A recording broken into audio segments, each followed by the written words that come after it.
pour arriver jusqu'à aujourd'hui. Et c'était surtout la trahison ne devait pas avoir lieu à l'intérieur des sociétés marronnes. Et quand on étudie leur identité, eh bien, et puis les anciens racontent encore comment les divinités les ont aidés à conquérir leur liberté. Que des divinités sont parties d'Afrique, sont venues les aider à combattre les colonisateurs du Suriname. Donc là aussi, par exemple, l'esprit Kumanti, et quand on recherche l'origine, on retrouve des éléments du continent ouest africain. Et pareil, chez les Bushinengue encore, notamment chez les Boni, il y a des divinités qui disent « C'est ainsi que je suis une divinité vaudou du Dahomey ». Ben, par ce biais-là, nous cherchons, on arrive à repérer les zones dans lesquelles ces populations, certains membres sont issus, même si on ne va pas identifier précisément, mais on peut savoir que, par exemple, certains viennent du Togo actuel, de la Côte d'Ivoire, ou bien du Congo, beaucoup de vocabulaire du Congo, des éléments de la culture ouest-africaine est vraiment... cette culture est vraiment présente, notamment dans les langages ésotériques, par exemple le tambour Apinti, c'est le tambour... qui, par ce biais-là, il y a des communications avec les ancêtres. C'est un tambour rituel. Mais on retrouve ça aussi dans les régions ouest-africaines. Mais il y a aussi les éléments du monde colonial, les éléments du colonisateur, notamment qui se manifestent par le biais de la langue. Parce que ces populations ont créé une langue, le Nengue-Tongo, et dans ce Nengue-Tongo, nous avons le vocabulaire des Hollandais, le vocabulaire des Anglais, le vocabulaire des Juifs portugais. Parce que lorsque les Portugais, les Juifs quittent le Brésil, ils s'installent au Suriname. Parce que le Suriname pratiquait la tolérance religieuse. C'est la raison pour laquelle, dans ma langue et dans la langue des Sahamaka, nous avons un vocabulaire portugais. Par exemple, Beniaki, viens ici, voyez. Bon, il y a tellement d'exemples. Au niveau de l'anglais, pareil, au niveau du néerlandais et au niveau des Amérindiens. Pareil, on a un vocabulaire issu du monde amérindien. Parce que ce sont des populations arrivées en forêt. Certes, les Amérindiens étaient utilisés pour les chasser aussi, mais pas toujours. Ce sont des populations qui ont vécu en connivence avec l'environnement qui les entourait. Et par exemple, chez les Boni, il y a un grand mot qui a épousé une Amérindienne à la fin du 19e siècle et dont la descendance est toujours actuelle. Vous voyez, donc, pour pacifier les relations entre ces groupes-là. Donc, une histoire ici de la résistance, une histoire où il y a, si vous voulez, une synthèse des cultures du Suriname. Et à partir de la fin du 19e siècle, et surtout tout au long de la première moitié du 20e, ces groupes ont eu contact avec les habitants du monde colonial, les créoles. Du coup, dans ma langue, certains faisaient gestes, je les repère, mais certains pensent que ça vient du Bushinengue ou de l'Africain. Non, ça c'est créole. Souvent, par exemple, les gens disent, mais au côté Tchoubois, au pays Tchoubois, c'est le créole. Le Tchoubois, où est le poteau qui illustre la présence de ta maison, enfin même si la maison n'est plus là, où est l'emplacement. Ça, c'est un vocabulaire créole. Bon, on a énormément de choses. Et puis, aujourd'hui, pour aller vite, les communautés marronnes du Suriname sont des sociétés en transition, confrontées à la réalité du monde urbain. Trouver du travail. Avant, on restait dans notre espace de vie. Et ça, c'est difficile. La scolarisation qui est arrivée tardivement chez ces populations et la politique de francisation a été lancée à partir des années 1965. Par exemple, mon groupe est devenu citoyen français en 1965. Et chez les Djuka Sahamaka, pareil, les Hollandais, c'est à partir de ces années-là à peu près que certains vont obtenir la nationalité hollandaise et puis surinamienne à partir de 1975. Donc aujourd'hui, c'est difficile, comme dans toute société, avec la mondialisation, beaucoup de difficultés d'intégration et d'insertion au sein de cette société urbaine qui assigne à résidence ceux qui n'ont pas les moyens, ça c'est vrai. Et de plus en plus, on a des problématiques que dans les années 80, je me souviens encore, j'étais petit, qu'on ne connaissait pas. Aujourd'hui, ce sont des réalités quotidiennes. Bon, phénomène de l'orpaillage, la désacralisation de la relation avec l'environnement. Avant, pour couper un jardin, il fallait prier la divinité de la terre, c'est terminé. Ah, il faut aller vite. Donc le système capitaliste a perturbé un petit peu la manière d'être, de vivre de ces populations-là. Mais il y a encore une présence de leur culture, c'est vrai, les sociétés doivent évoluer, l'identité en évolue, mais il y a des choses tout de même qu'on ne doit pas oublier, parce que c'est ça qui te fait être, par exemple, Boni ou Guadeloupéen, Martiniquais, etc. À partir du moment où on perd la signification, comme disait un des anciens du village, la perte de sens est dangereuse. On s'en fout en quelque sorte. L'ancien disait que cette histoire soit exacte, l'histoire du marronnage. Mais ce qui est important, c'est la signification. Hein? Et pour les sociétés marronnes, encore aujourd'hui, certains individus, le marronnage incarne leur identité. Parce qu'à travers le marronnage, il y avait des leçons qui étaient tirées. L'idée d'éviter la mise en servitude de l'être humain, en fin de compte. Et l'idée de préserver la liberté de tout individu. Chez les Bushinengue, maintenant moins, la femme aimait être autonome dans son village. L'homme dans son village. Normalement, un homme devait construire une maison pour sa femme dans son village. Et l'homme, dans son village, avait sa propre maison. Le jour où il y a séparation, le jour où il y a des difficultés dans la famille, l'homme rentre chez lui, la femme rentre chez elle. Et ça ne veut pas dire quand on n'est plus ensemble, je dois aller récupérer la maison. Tu as fait ça pour les enfants. Et la mère c'est elle qui jouait le rôle dans la transmission de l'appartenance ethnique. Par exemple, moi je suis Boni par le biais de ma mère ou par le biais de mon père, mais si ma mère était Djouka, je ne suis pas Boni. Même si mon père est Boni. Y compris chez les Djouka, les Sahamaka, c'est pareil. Parce que la mère, c'est elle qui transmet cette appartenance. Et c'est pour ça qu'on parle de société patriarcale ou le patrimoine. Moi, je pense, et même en Guadeloupe, je sens ça, on est beaucoup plus dans du matrimoine aussi. Donc, voilà, il y a des éléments comme ça.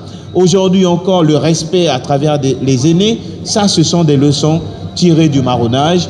Les questions de la solidarité, et même les hommes politiques, je leur dis, mais si les anciens n'étaient pas unis, est-ce qu'on aurait été ici aujourd'hui? Vu les divisions qui existent, même s'il y a toujours des divisions, mais tout de même, il y a un moment donné, il y a une parole à donner à tout le monde.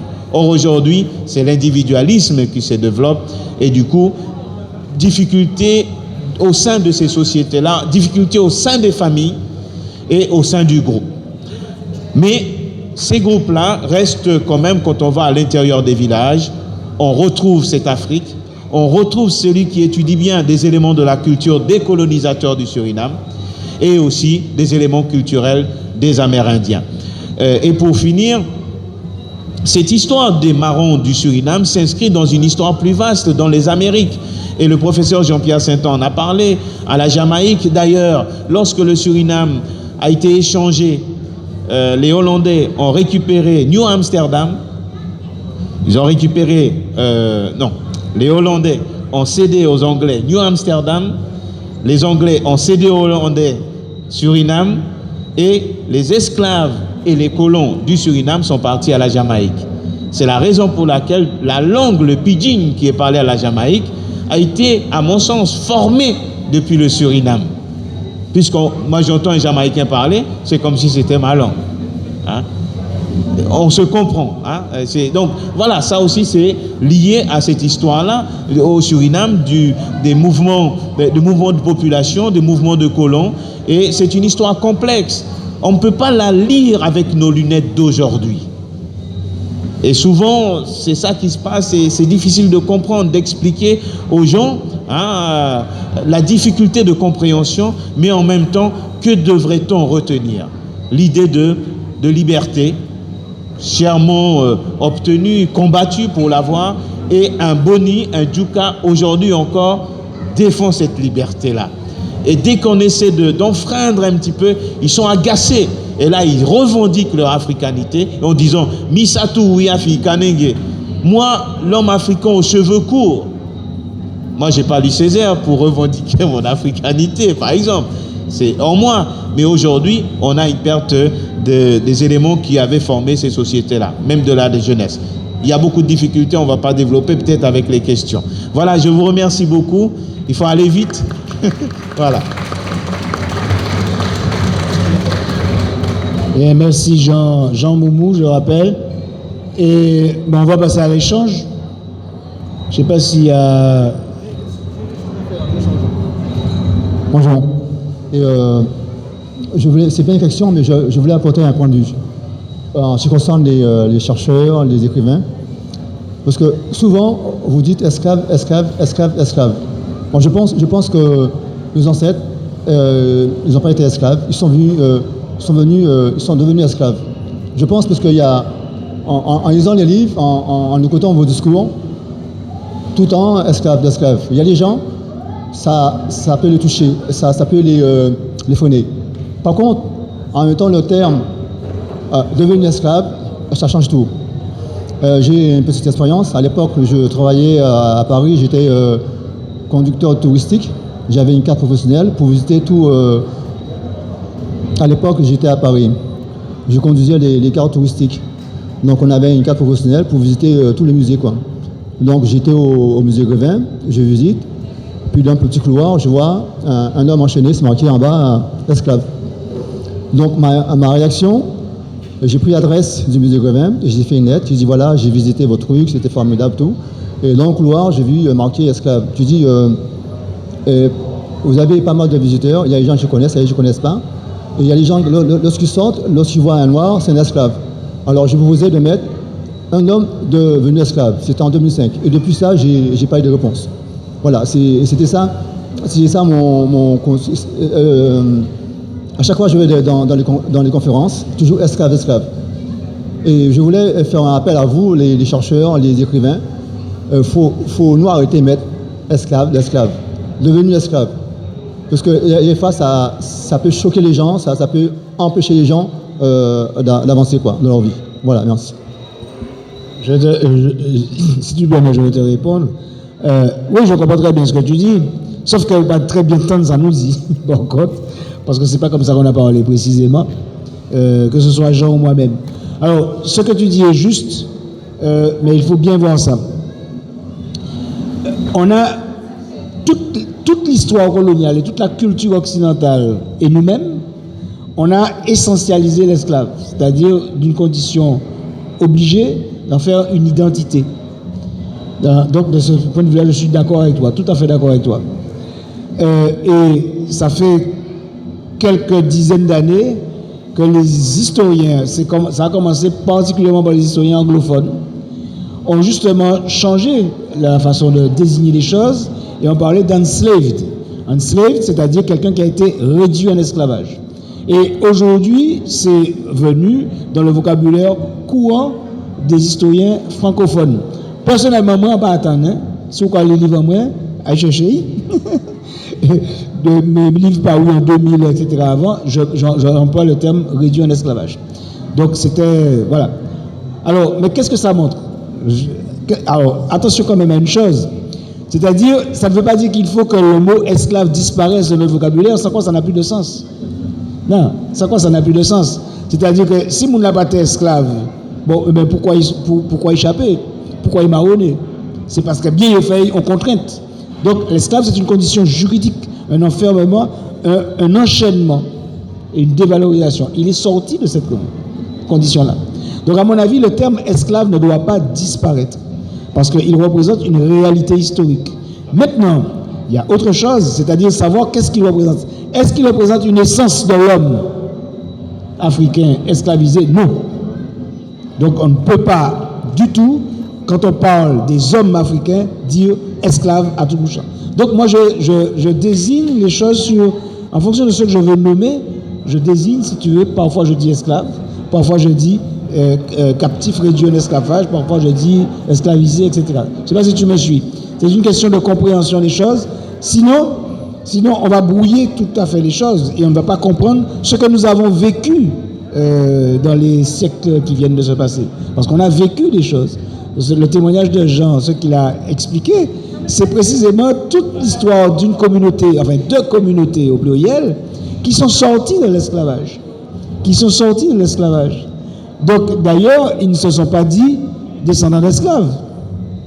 Ils ne s'appellent pas descendants d'esclaves. Il n'y a que certains parmi nous, enfin, bon, bref, qui se disent descendants d'esclaves, après ça, combien de temps ils sont restés qu'à descendants d'esclaves? Moi, pas qu'à dire, moi, descendants d'esclaves. Après ça, si nous... Bon, justement, je comprends tout à fait votre remarque, hein, monsieur. Bon, même lorsque j'ai fait mon travail dernièrement, j'ai interrogé le CIPN, monsieur Luc Renet, sur la nouvelle dynamique, enfin, comment ce mouvement a influencé la manière de se définir. Par exemple, Afres, quoi, africain réduit en esclavage ou mis en esclavage. On comprend tout à fait cette dynamique. Mais là où je suis d'accord avec Jean-Pierre, c'est que ce mot-là ne doit pas disparaître. On peut appeler comme on veut. Et si on se sent, je trouve aussi les limites de la pensée décoloniale. Parce que c'est vrai, il faut changer les choses, mais on les remplace par quoi? Pareil chez les Bushinengue, il y a une nouvelle génération là, des gens qui ont 18 ans. Ouais, il ne faut pas nous appeler Bushinengue. Je dis, ouais, je comprends rien. Alors, Bushinengue, c'est Boss Negro, les nègres de la forêt. Ah non, il ne faut pas employer le mot nègre. Je dis, mais attendez, les anciens, lorsque les colons ont désigné les nègres de la forêt, ce n'était pas du tout péjoratif. C'est pour faire la distinction entre les nègres de la forêt, Boss Negro, les nègres de l'habitation, slave nègres, et les nègres libres, slave nègres. Bah, qu'est-ce qu'il y a de péjoratif là? Alors après, les marrons ont récupéré, ont intériorisé cette appellation. Mais à l'intérieur de cette désignation, il y a d'autres appellations qui sont utilisées en fonction des circonstances. Alors il faut nous appeler des Afro-Américains. Bon, bref, ça devient compliqué. Mais c'est vrai, ce glissement-là, de plus en plus, il faut appeler les choses, certes, comme les gens souhaiteraient qu'on les appelle, mais à ne pas oublier l'origine même de la désignation. Sinon, on risque de brouiller les pistes. Et ça, je suis d'accord. J'ai fait juste une petite publicité. J'ai fait un aigle marron au fond du couloir. Vraiment beau, quoi. Et c'est signé Zédou. Un peu de pub pour moi, quoi. Merci. Merci.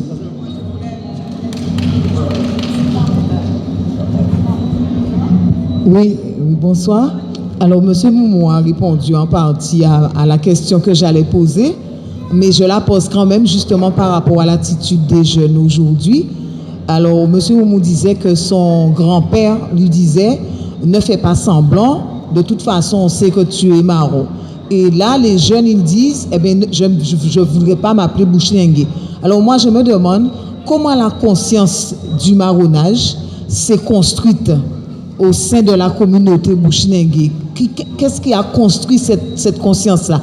Est-ce que c'est le fait que est-ce que c'est le lieu géographique? Est-ce que c'est le mode de vie? Ou alors est-ce qu'il y a des histoires qui ont été racontées et qui ont été transmises de génération en génération? Comment ça s'est produit? Oui. La question est pertinente. Il y a un élément qui consolide ces groupes-là jusqu'à une époque récente, jusqu'avant l'arrivée de la christianisation des mœurs. C'est le culte des ancêtres. Il ne se passait pas un jour où un ancêtre ne versait pas de l'eau, ou un capitaine ne versait pas de l'eau ou du rhum en mémoire des ancêtres.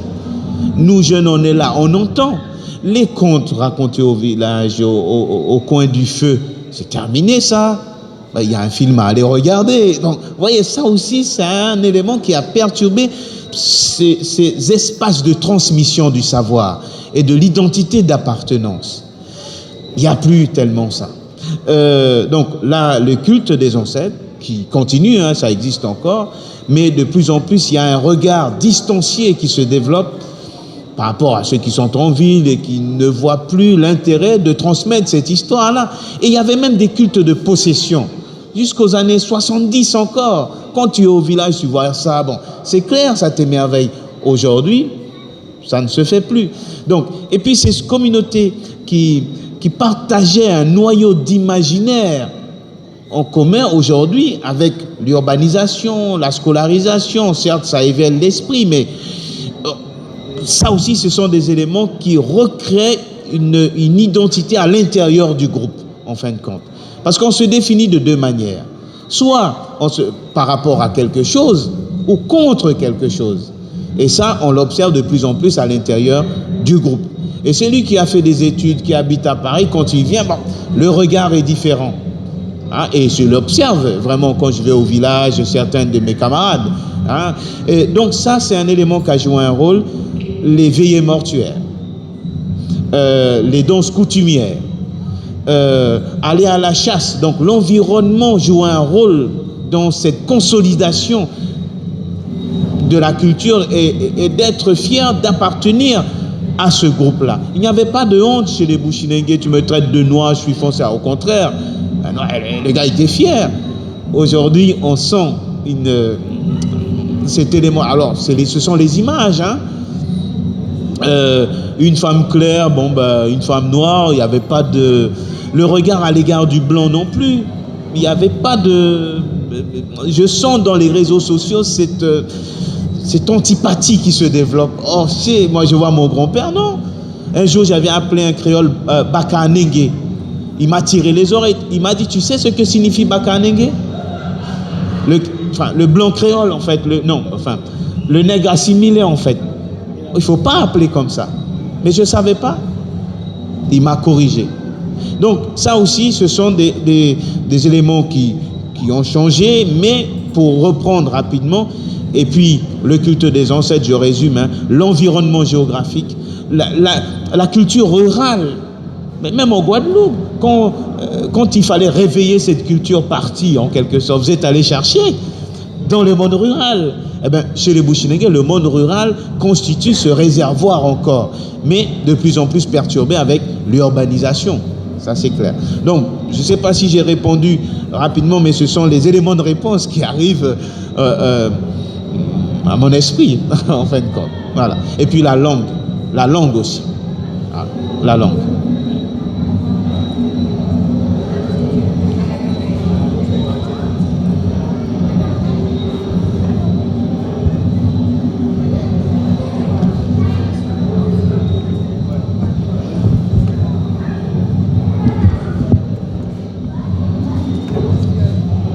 Bonsoir et je vous remercie tous les deux pour les éclairages que vous avez apportés sur des périodes troublées de notre parcours historique et vous avez fait des révélations dont j'étais à des distances. Bon, mais sur un point, Saint-On a souligné que parmi les... Comment il a dit ça? Les actes de marronnage, et bien que le fait de se mettre en grève chez certains, je ne dirais pas esclaves, certains Africains réduits en esclavage, eh bien c'était un acte de marronnage. Bon, mais je voudrais savoir, est-ce que ces gens-là qui protestaient d'une certaine manière contre les abus du pouvoir réel à l'époque, est-ce qu'ils restaient sur place ou bien est-ce que l'espace géographique qui leur était désigné, eh bien, ils transmissaient, c'est ça, ils allaient ailleurs. Ça, c'est un premier point. Et puis, bon, déjà, si vous pouvez répondre à cette interrogation, je voudrais savoir. Et puis, toujours, c'est M. Saint-On qui a dit que il s'est développé en Guadeloupe en particulier, ailleurs il a cité aussi d'autres exemples, que des communautés de marrons et de manière pas permanente, puisqu'en effet ça s'est dissout. Je voudrais savoir les raisons, par exemple dans les grands fonds, puis pourquoi disons, ça s'est estompé à un certain moment. Hein, cette communauté de marrons n'existait plus. Bon.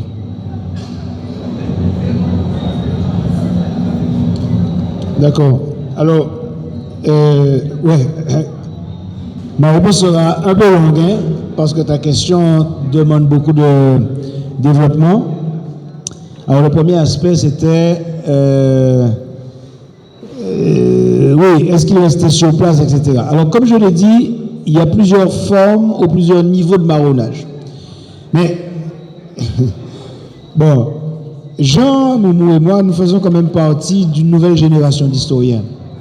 Ok? Et autrement dit, si vous voulez, avec à la fois ce que les historiens un petit peu classiques, voire carrément coloniaux, carrément réactionnaires ont écrit, et ce que d'autres ont écrit, et ce que notre esprit critique nous demande d'analyser, et ce que aussi notre esprit critique, en analysant, découvre comme d'autres pistes de réflexion. Donc ce que je dis en disant que l'esprit marron précède le marronnage, l'esprit marron précède le marronnage est important. Pourquoi? Parce que pour marronner concrètement,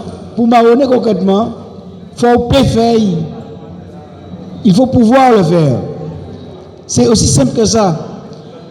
Pour comprendre ça, il faut te mettre dans les conditions de la Guadeloupe, par exemple, du 17e, 18e, 19e siècle.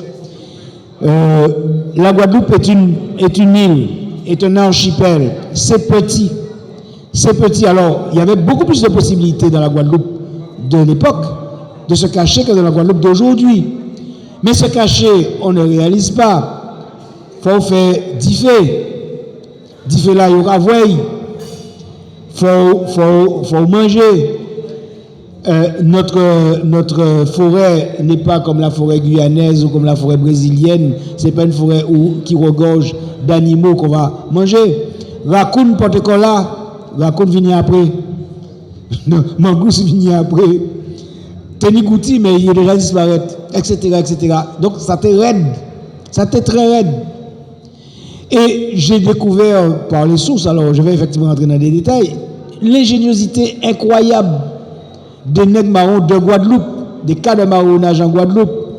Par exemple, comme ils ne pouvaient pas faire du feu, par exemple la journée, ils pouvaient faire du feu que le soir, et encore certains la nuit, gros la nuit, pour ne pas te voir la fumée là.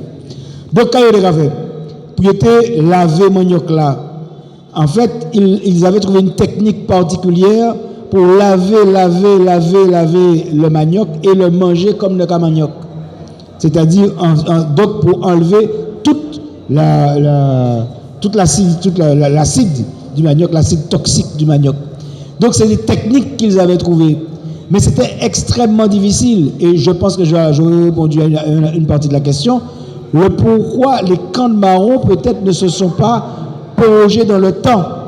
Parce que c'était difficile qu'une communauté se prolonge et des enfants, qui est des enfants, qui est des enfants, qui est des enfants, dans un espace aussi réduit. Alors, donc, marronnage, c'était on souffre pour peut-être 11 générations tout au plus.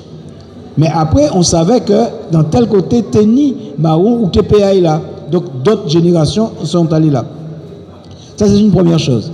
La deuxième chose, c'est que le marronnage n'était pas forcément dans les grands bois, puisqu'il n'y en avait pas des espaces si aussi ouverts que ça. C'était d'une île à l'autre, ou d'un côté de l'île à l'autre côté de l'île. C'est-à-dire qu'on bouge des Camarons, et par exemple, supposons des Camarons Sainte-Anne, il y a Pointe-Noire, il y a dit libre. Les communications entre Pointe-Noire et et on trouve ça beaucoup parce qu'il y avait des affiches. T'es une fois senti à l'époque, t'as des affiches, t'as dit, voilà, tel bouc, il se déclare marron, il se déclare libre, il se déclare machin. Bon. Donc, en gros, on a un certain nombre d'éléments qui nous permettent de comprendre les stratégies de marronnage. Et notamment, je vais sortir de la Guadeloupe un moment, je vais prendre l'exemple de Barbade. Barbade, vous voyez où c'est Barbade? Barbade a deux particularités géographiques. Elle est légèrement excentrée par rapport à l'archipel, à la continuité des îles. Deuxièmement, Barbade, Jodla, c'est... Barbade reprend Pied-Bois, pour les gens qui aillent Barbade des heures, comme à Galante. Mais en moment, 17e, 18e siècle, Barbade était sec. Pourquoi Barbade n'avait pas de forêt? C'est parce que les colons avaient tout coupé pour mettre de la canne. Barbade était une des îles les plus intensément exploitées. Le marronnage n'était quasiment pas possible à Barbade. Donc, Barbade, il y a eu par contre, ça a été le lieu, l'île où il y a eu le moins de marronnage, le moins de révoltes, mais où les révoltes ont été les plus préparées. Pardon, les plus préparées parce qu'il ne fallait pas la rater. Mais malheureusement, ils ont raté aussi. Donc, ce que le marronnage à Barbade, c'était quoi? C'était prendre la main et se laisser dériver. Une grande partie des marrons Black Caraïbes de Saint-Vincent venaient de Barbade. Donc, c'est tout ça qu'il faut comprendre. Lorsqu'on fait des listes de marrons, on trouve en Guadeloupe des gens qui viennent de Martinique, des gens qui viennent de Dominique. On trouve en Dominique des gens qui viennent de Guadeloupe, des gens qui viennent, etc. C'est-à-dire que le marronnage, c'est un marronnage interile aussi. Donc, ce qui fait que il a persisté un esprit de marron. Certains lieux, pas beaucoup, mais des lieux quand même précis, mythifiés, réels mais mythifiés, ont été des lieux. Et une certaine forme de vie avec la nature. En particulier, toute la zone, je le répète, toute la zone de la mangrove qui va pratiquement, disons, de Port-Louis. Port-Louis, descendre la côte, Pointe-à-Pitre, remonter jusqu'à Sainte-Rose. Toute cette zone-là était une zone de marronnage. Mais pas forcément de marronnage pérenne, pas forcément de marronnage sur plusieurs générations. Mais on monde te peut cacher là, te peut aller vini. C'était la mobilité était importante. On monde te peut cacher là, te peut aller vini, te peut déclarer marron pendant plusieurs mois, voire plusieurs années. Et puis après, on ne savait pas où il était parti. Est-ce qu'il était mort? Est-ce qu'il était parti à d'autres îles?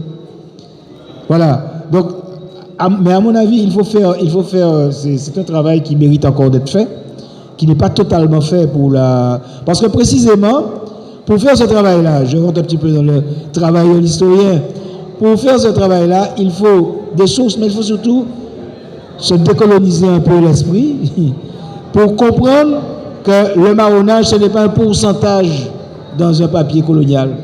Parce que si je garde le pourcentage dans un papier colonial, on va dire, ben voilà, bon, il y a 5%, les maîtres ont déclaré, voilà, les chiffres, il y a 5% de marronnage en Guadeloupe en 1789, sur la totalité des esclaves. Donc ce qui revient peut-être à peu près 2000 esclaves déclarés marrons autour de 1789. Mais ce n'est pas la réalité. En fait, c'est quelque chose de phénoménal. Ce qu'il faut savoir, en fait, c'est que marronnage et révolte et toute forme de rébellion des esclaves, c'était le cauchemar des maîtres. C'était le cauchemar des maîtres. Et ça aussi, c'est un facteur historique. Hein? Et puis, il y a aussi le marronnage urbain aussi. Le marronnage urbain, c'est-à-dire partir vers la ville, et si l'esclave en question était, par exemple, possédait une qualification, avait une technicité particulière, eh bien, il pouvait se faire passer pour libre. Et Mouna qui était employé là, tenait un délit. Il y avait un délit qui s'appelait le recel de marron. Le recel de marron, caché en marron. Le recel en créole, nous avons qui nous savons, ou soulé, ou quoi ou soulé moun. Le recel de marron. Le recel de marron était un délit très gravement puni.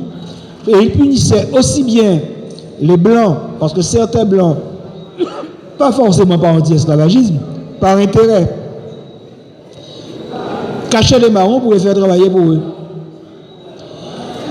Et aussi, c'était encore plus grave pour les hommes de couleur libre, parce que si un homme de couleur libre avait été convaincu de recel de marron, il retombait en esclavage. Donc, ça, à partir oui. Oui, en tant que je dis jour, qui a représenté marronnage. Parce que moi, en pas personnel soignant, en cas de travail en CHU là, en sécurité, en suspendu parce qu'on pas prendre un vaccin là. Alors, on s'en marron.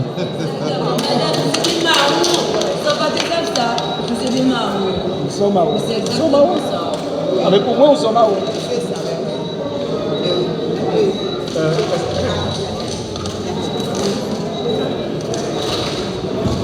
Bien, bonsoir. En te dis autres merci pour ce partage là ça parce que ça rapporte une belle réponse pour nous, bon moi-même, en particulier moi ça, merci. En te poser une question par rapport à propre histoire nous-mêmes ici en Guadeloupe, puisque nous pas toujours qu'à savent ou qu'attendre que la Guadeloupe était un centre carcéral pendant toute traite là, c'est-à-dire que la France, le colon, était établi des côtés dans la Caraïbe, là, était fait la Jolaï. Et on vient pas apprendre que la Guadeloupe, par rapport à d'autres pays, tennis central, centre carcéral, et en l'eau marron qui était sorti d'autre côté, que ce soit en Louisiane ou dans la Caraïbe, t'es qu'à venir en Guadeloupe, mais t'es qu'à venir tout paix, parce que la plupart des esclaves des autres pays, ils ont une réputation à centre carcéral là ça. Alors moi, sans les savent, déjà c'est est-ce qu'il y a un fondement les histoires à centre carcéral là, c'est-à-dire des espaces là, puisque il y en a en Guadeloupe apparemment et il y en a qu'à dans les colonies hollandaises aussi. Et en commande moi, naturellement, est-ce que pas un système à marronnage plus établi en Guadeloupe qui d'autre côté dans la Caraïbe ou d'autre côté dans le monde, pourquoi pas? Et l'on a analysé, on a fait question-réponse certainement, mais Zola pour corriger. Et l'on a analysé décatement nous aujourd'hui là, comportement nous, tel là nous sorti vrai, les sœurs ont fait intervention là pour dire que depuis tant de temps qu'il n'y a pas de travail. Alors on a demandé, est-ce que sociologiquement parlant, nous-mêmes en Guadeloupe, nous pas naturellement pour un loin de nous, descendants directs justement à marronnage. C'est une question qu'a posée, moi puis ça mieux comprendre ça. Puisque si vous voulez, en cas de décider que résister, c'est soit pas le travail, soit montrer refus en moi en situation ou en bitin qui pas qu'à pleinement ou qui pas qu'à y en sens en moins, est-ce qu'il n'y a pas ça qui marronnage carrément?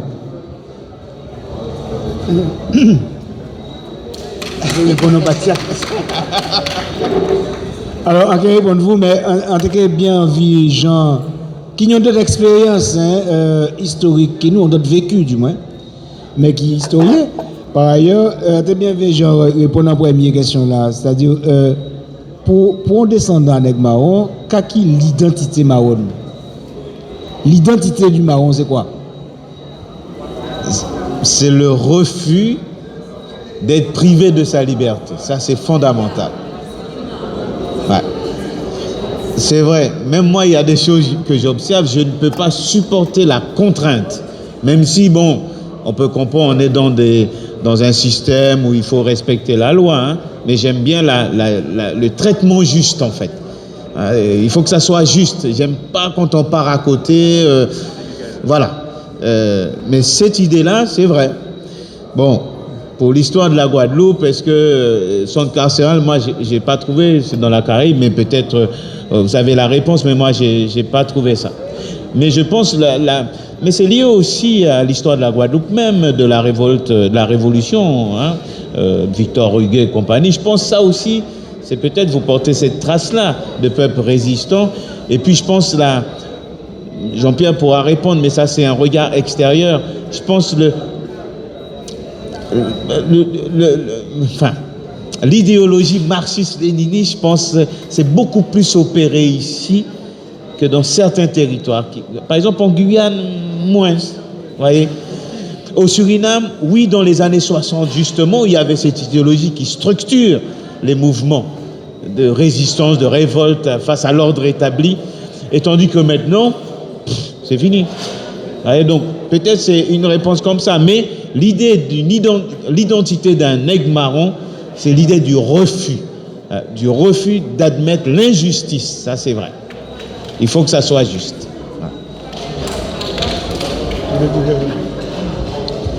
Eh bien, moi, t'avais dit, en tant que suspendu au CHU, il y a un bitin qu'on pas qu'à comprendre au niveau des centres des arts et des personnels soignants, pourquoi depuis temps là, tout le monde n'a pas qu'à faire yon, parce que tout le monde a été dans même souffrance là, c'est qu'il n'y a pas qu'à toucher, il y a été mis à côté parce qu'il n'y a pas pris un vaccin.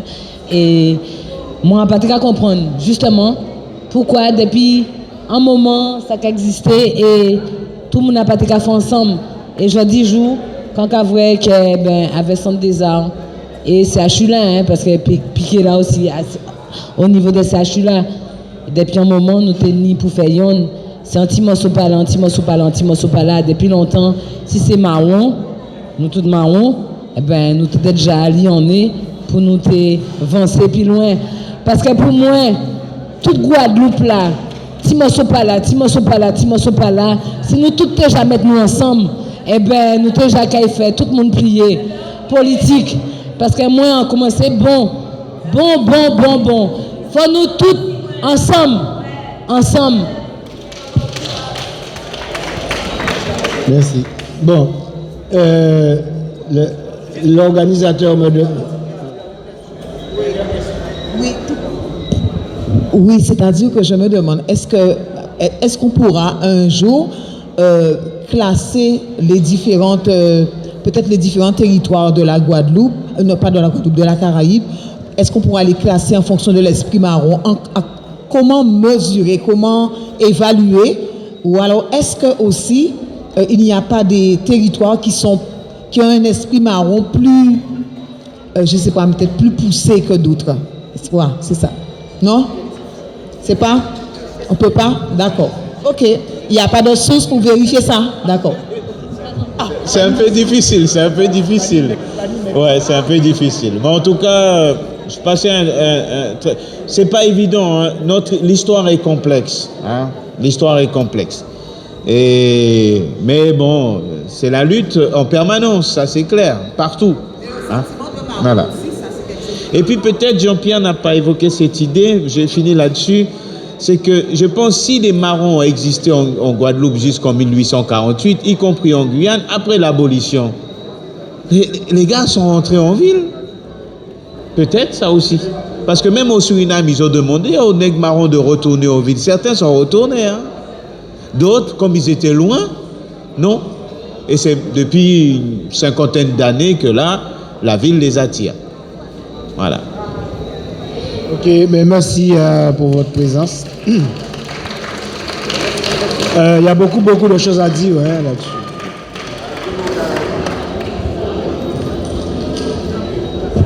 Mais par contre, pas encore.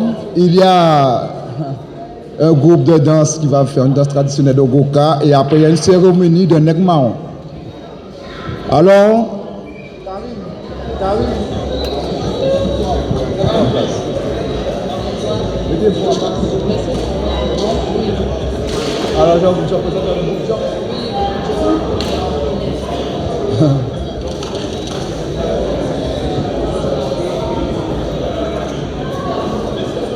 Monsieur Saint-Ton, mets-toi à côté s'il te plaît. Dis-moi le micro.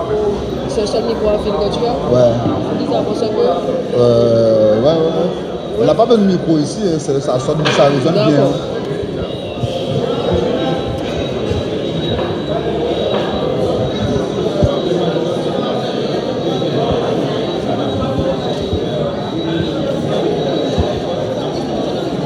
Hein? Le micro peut arriver là? Oui. Mais c'est bon, ok.